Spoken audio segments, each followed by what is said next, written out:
Let's take a look at the global events literally from like the past week, probably even less than that.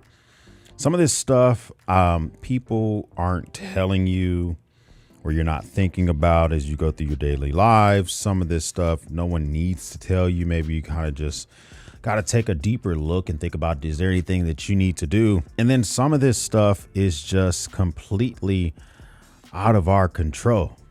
And so I sit down, I'm getting ready to do what I normally do sometimes late night, which is a ruck. But before I start, tell myself I'll have some bourbon and a cigar. It is what it is. Today we're going to have an underground. This is by Drew Estates. I think this is a Toro, or maybe it's a Robusto. I can't really remember, but we're going to enjoy this nonetheless. Number one, global terror resurgence. Is there a possibility that the resurgence of ISIS is a thing that's currently about to affect we Americans? I mean, there have been other terrorist groups around the world that we've been dealing with for the last decade plus. The Houthis in the Yemen area, as well as Hamas in the Lebanon and Gaza Strip area, as well as the West Bank. Then you got the Somali rebels and Somali pirates. You have now the RPK that's in Sudan. We have the rebels that are in Mali. Plenty of terrorist organizations. But it just seems to be brought like to our attention, brought to the forefront, is some of these organizations literally doing this to Americans again. Let me get my bourbon. Poured my Eagle Rare and left it near my cigar cutter. But two events that I think that are super important, and the latter one is the kind of the one that makes me really think big. But let's talk first about Syria. An ISIS ambush on December 13th resulted in the death of 2 U.S. soldiers and 1 American civilian interpreter, the first U.S. casualties there in a year. We have Army National Guard we have about less than 1,000 troops in Syria, and they're there training the Syrian National Army and special forces and stuff like that. Literally, an ISIS member took his time infiltrating the army just to get close enough to attack soldiers that are forward deployed. The crazy thing that we even still have people forward deployed in Syria, to me, is just wild. I mean, the Syrian war started in like 2011. I thought that war was long over. I guess we just got people all over the place. But that's a big red flag to me, that similar to when we were in Afghanistan, whether they were the Afghan National Police or the army and the Taliban, like infiltrating those and then doing like literally attacks, whether they were on Bastion, they were in different parts of Lashkar. They would be further up north. They're like Kandahar, places like in Bagram. It was all sorts of areas where we always had to be concerned about the ANA or Afghan National Police just turning on us at a moment's notice, especially when I had to leave the wire, if I had to go check on a facility, if I had to go check on a project that I had under contract, if I was going to go check on a well that I had under contract, if I was paying some Afghan to dig up old Russian mines. I was always worried about, like, is this dude really for us? Well, that doesn't really affect like we everyday Americans. I'm giving you an example of people forward deployed. You may have no one in the military. You yourself may no longer be in the military. I mean, you know, I've been separated from the Marine Corps for over a decade now. So that's what I'm talking about. Is not necessarily a concern I need to think about unless I'm vacationing, unless I'm in different areas around the world. But the bigger one is the Bondi Beach attack in Australia. An ISIS-linked terror attack in Sydney's Bondi Beach killed 15 and wounded dozens of other people. I mean, from the ages of 10 to someone in their early 80s. All were taken out by 2 dirtbags with the ISIS ideology, who did it in broad daylight with no armor. One was using a boat. I think they had multiple weapons, but the son I saw, he was using like a boat action. And a few things I saw that I had an issue with that. Number one, It seems like police froze or hesitated. I mean, from the reports I'm seeing, allegedly police took up to 20 minutes before they engaged the target. I'm not sure if that's true or not, but if that is, it reminds me of Uvalde. And I'm probably mispronouncing that, here in Texas, when the police took a while to engage that school. And we can't, I mean, listen, I know it's hard, it's tough to be a first responder and be the first one that's kicking the door in, and the first one that's peeling back the curb, or the first one to have to get to a scene with your lights and sirens, but you got to engage, if that's true. I'm not sure if that's true, but bigger picture is beyond the gun control aspect of Australia and all the other stuff, is these folks felt comfortable enough to do ideology inspired attacks. I mean, we have those all the time here in America, but not a lot of them are like ISIS related. Like, what are, we've had our stuff in the past, but they kind of like ebbed and flow. But these, like, so close together. And I don't know if our involvement around the world is something we need to think about here in the US. We have the Houthis, who are supported by Iran. Of course, we bombed Iran, and we're supporting Israel and their efforts against Hamas. And we also have all the time we're doing drone strikes in the Yemen area and in the Suez Canal. We're in Syria. We're in other Middle Eastern countries.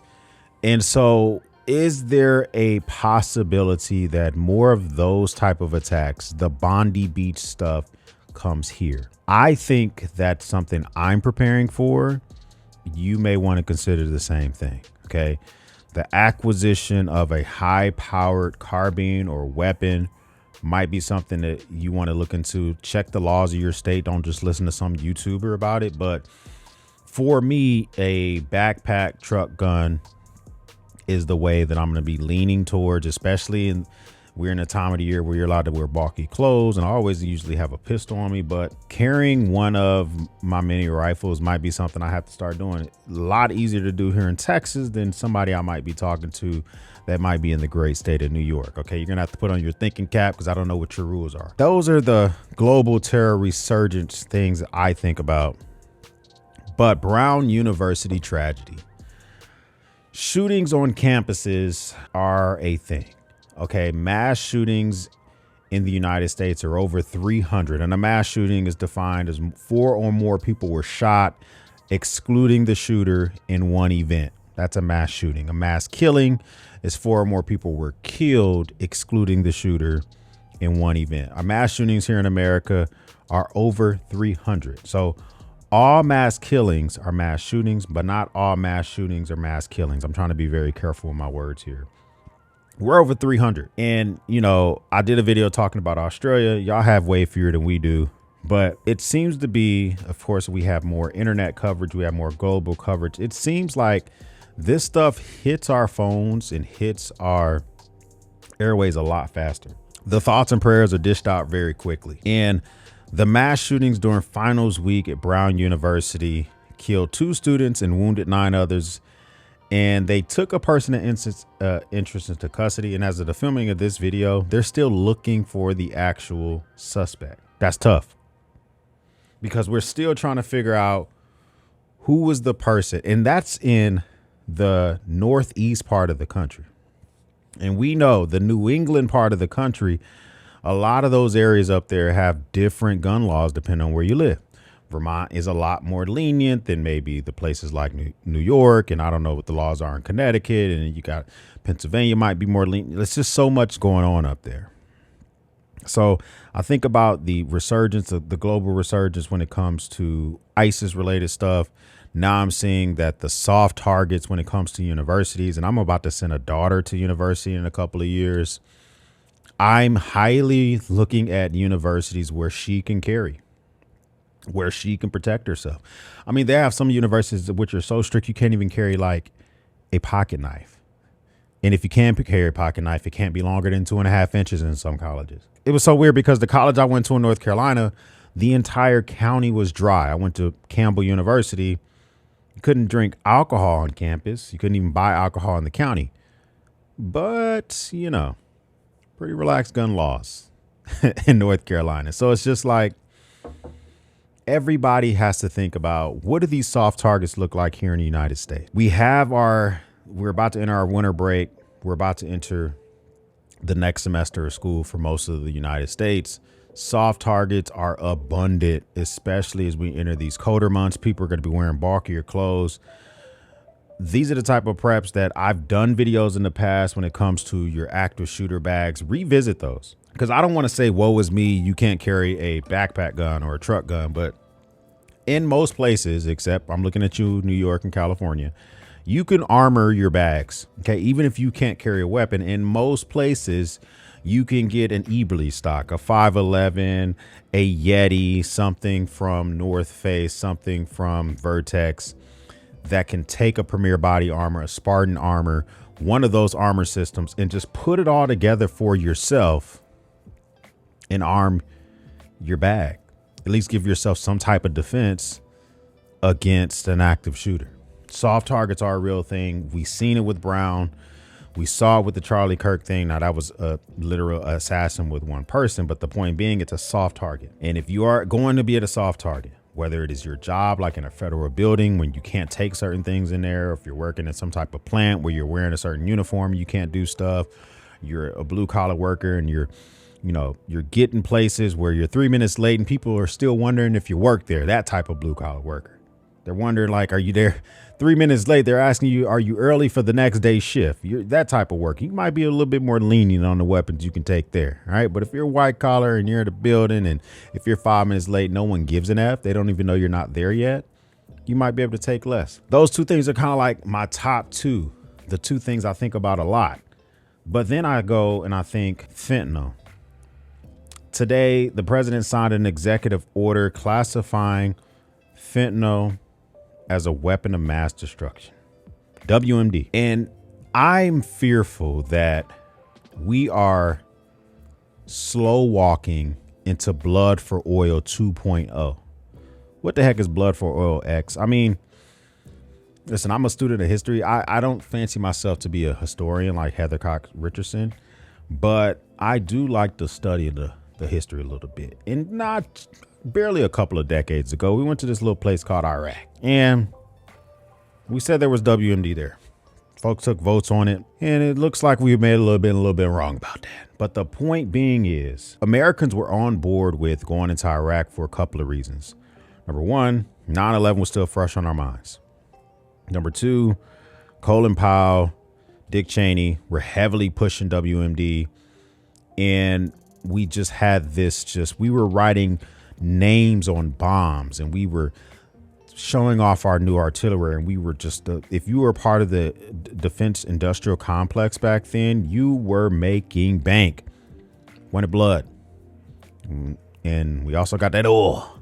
But the point being is, it ended up being a very long war. Folks took votes on it, authorized use of military force, and it was just a play. I mean, I was in OEF, Enduring Freedom. I didn't go to OIF. And it feels like classifying fentanyl, which primarily comes from China and is pushed through Mexico as a weapon of mass destruction, is the first step for the administration to possibly get Congress to authorize the use of military force. I mean, they've designated folks as terrorists, and now we have WMD, and now you have to vote for this. I'm fearful the politics side of it, I'll let them figure that out. But what that could mean for people that I still know that are in the Marine Corps, folks that aspire. I was talking to my 17-year-old daughter the other day, and she's a cheerleader. And one of her fellow cheerleaders has been talking to a Marine Corps recruiter, and she kind of likes it a little bit. And she's thinking about, for her senior year, dropping cheer and doing ROTC. I think that's admirable, getting that feel, seeing if you're something, maybe you want to join the military, maybe you don't. Imagine the 17 and 18-year-olds who are about to join. And if we decide that Venezuela is the look, I think it's blood for oil 2.0. I do believe that, we're hearing the president's rhetoric saying that he believes that strikes on land will be a lot easier. Side note, if we thought they would be a lot easier, why didn't we start with strikes with land instead of strikes on boats? That's just food for thought. But you got to look at it. We have one of the largest builds up of forces in the region. I mean, submarines, destroyers. We have an LHD with the Iwo Jima and all of its support carriers that go along with it. We have an aircraft carrier with the Gerald R. Ford and all of its support systems go with it. We have merchant mariners. We have supply vessels all over the place. We have Pegasus aircrafts. We have probably nearly 20,000 troops in the region. And we just signed an agreement with Trinidad and Tobago that will allow us to use their airports for our military aircrafts, which is a clear sign that I think that we're about to ramp up and possibly start touching grass in Venezuela. We're rehabbing old airfields in Puerto Rico. We're bringing those back to life. It's about to go down in Venezuela, and we're putting all the ducks in a row. And a lot of Americans are unsure why. So December 15th, President Trump signs an executive order officially classifying illicit fentanyl as a weapon of mass destruction, shifting the approach from counter narcotics to national defense, authorizing the use of military assets against cartel that he can authorize. I think there's probably more barriers that he has to cross. It's not really for me to worry about. This is just for me to think about, what will this mean if we go into another war? What's going to be effective for my family? Are my costs going to rise for certain things? Are people going to have to start deploying this stuff? Are we going to have supply routes that are going to be affected? You still cannot convince me that we're not going to be doing something with all the assets that we have in the area. I'm almost unconvincible when it comes to that. Not only that, but we also have the president who recently was telling the Colombian president that basically if he doesn't change his rhetoric and stop talking all that yip yap and shit, I guess, that they could be next, which Colombia does have that cocoa. But my fear is that fentanyl is primarily, and trust me, the executive agency has way more intelligence than we know. OK, I don't like turning on the news and seeing that nothing fentanyl related comes through Venezuela. I don't think the number's 0%. I just don't. OK, but I do think it's significantly higher in Mexico. Hence why I keep saying I think it's about that oil and I think it's about regime change. Hence, we may have learned nothing when it comes to Iraq, and this could be blood for oil 2.0. That's not even like the whole thing when it comes to the fentanyl as WMD.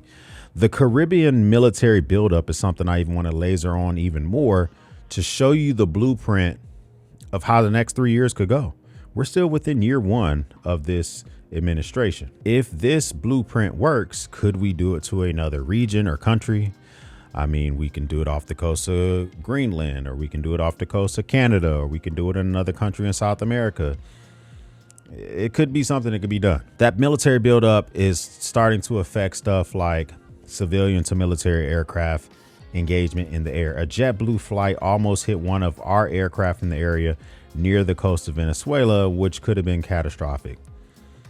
U.S. tensions with Venezuela leading to a large U.S. naval deployment. Literally 10% of our good old Navy is in the region. 25% of the deployed Navy is in the Caribbean. I've already mentioned the USS Gerald Ford, and all of this is a part of Southern Command. Trinidad and Tobago agreed to open its airport for logistical operations, a move criticized by opposition leaders who fear alignment against Venezuela. The writing is on the wall. The opposition leader, I forget her name, but she snuck out the country in a wig and bad makeup. She had to go through 10 checkpoints. She had to go to Curacao, fly a plane and get over to Europe. And she snuck out the country. She says she's going to go back one day. You know when she's going to go back? When it's time for her to take over leadership. That's my prediction. We have all the assets down there that we need. Europeans have significantly decreased their holiday plans in the region. You got to remember that Venezuela is entering their summer. They're in the southern hemisphere. This is when they get a lot of people that go down there for the purposes of holiday. Get on there, put on their little Speedos. We don't do that here in America, but that's what they do down there. OK, but the thing is, I talked to my father-in-law, and their excitement for the possibility of a regime change with Maduro was palpable. They can taste it. That's how they felt in the summer. And then it didn't really happen. And then Maduro felt comfortable to step outside, and he's dancing on stages, and he's kind of over here doing the bankhead bounce, and he's over here cutting off natural gas agreements with Trinidad and Tobago because they're agreeing to help us out. And now they're kind of feeling like it's ramping up a little bit. All this stuff just makes me put myself deeper into a prep mindset, because what they would do if we attack them, it's not going to be a whole lot of things they can do to us physically. I mean, their aircraft fleet or their Air Force is in shambles. I dare them to put a boat in the water. That would be one of the dumbest things that they did. So it's going to be a lot of guerrilla warfare if we were to go with them toe to toe. But guerrilla warfare doesn't really affect me. I live in Texas. But what could affect me is cyber attacks. They have that capability, especially with the support of Russia. And that is why I use today's video sponsor, or to protect myself and my family. Now, when I talk about this stuff, I'm talking to you about it in the grand scheme of things that I think about when it comes to the dark web, my social security number, birthdays of all 7 members of my family. And I've said this before, that in 2014, all my data was stolen by the Chinese, when over 1 million people associated with the federal government had our data breached, and the government paid for protection for me for a decade. I probably could have renewed and got it for longer, but I've been using Aura for a few years now, and they now are not only able to let me know if someone is typing my name up or an email of mine in the dark web, or they're trying to jeopardize one of my passwords, but they also are using a VPN here in my house to prevent DDoS attacks. And they let me know if I'm being super clobbered by data brokers, which also gets on my damn nerves. If my social security number is attempted to be used, or any of my kids' social security numbers is attempted to be used by anyone, I get an alert, and I can decide if I want to lock down my credit, et cetera, et cetera. But attacks from countries like Venezuela or Russia, that they're mad because we're helping Ukraine, et cetera, are things that I think about. And listen, I've said this before. The reason that we allow a government to rule us is so that they can protect us from things that we can't protect ourselves from, i.e., we normal civilians can't necessarily plan if we physically get attacked from Canada, or we physically get attacked from Russia. We let the government worry about that. They take our taxes, they stand up an army. But our individual selves, that's something you have to think about when it comes to your online presence. That's why I like Aura. Check them out. Get yourself a 14-day free trial. See if you like it. I think that you will. And I think you should roll with them for the long time, in the long run. Shout out to Aura for sponsoring today's video. I bring them up, and I can bring them up and just talk to them off the top of my head because I use them. I'm using them to protect myself. I've convinced my sister-in-law to do the same thing, and she's still in her 20s. And a lot of times in your 20s, you feel invincible. So as you sit down, you're looking at your everyday carry, you're looking at your prep, you're looking at your weapons or your bags, pouches, wallets, whatever. Think about what can be affected by any of the crap I just mentioned, from lone wolves with ISIS all the way to possible military action that goes beyond striking boats that are floating in the water or speeding towards some country in the Caribbean. Literally, as I went to press record on this video, hours before, we took out 8 more people who were on a boat in the Caribbean. I mean, this is not stopping. Okay. And a lot of this, some folks will say this is a distraction for the upcoming Epstein files, which have to be released by December 19th, which, side note, they're not going to be fully released, in my opinion, that day. But that's something y'all to think about. Or some other folks say that this is a distraction so the rich can continue to get richer. If you're part of the defense industrial complex and you have any investment in any of the tier 1 contractors like Lockheed Martin, Boeing, Raytheon, General Atomics, General Aviation, GE, any of that type of stuff, you're going to be making dough. So some folks are thinking about that. Or if you're invested in oil and gas like the Chevron, the ExxonMobil, BP, all that type of stuff, you're going to be getting rich. That all could be true. But what's also true is that even if all that is, 2 things could be true at the same time, where folks could be trying to look after themselves, pad in their pockets, but it can also affect your daily household. And that's the type of shit that I literally think about all the time. Is it going to get more violent? Yeah, probably so. Is there a lot that you can do about it? That's going to be up to the government.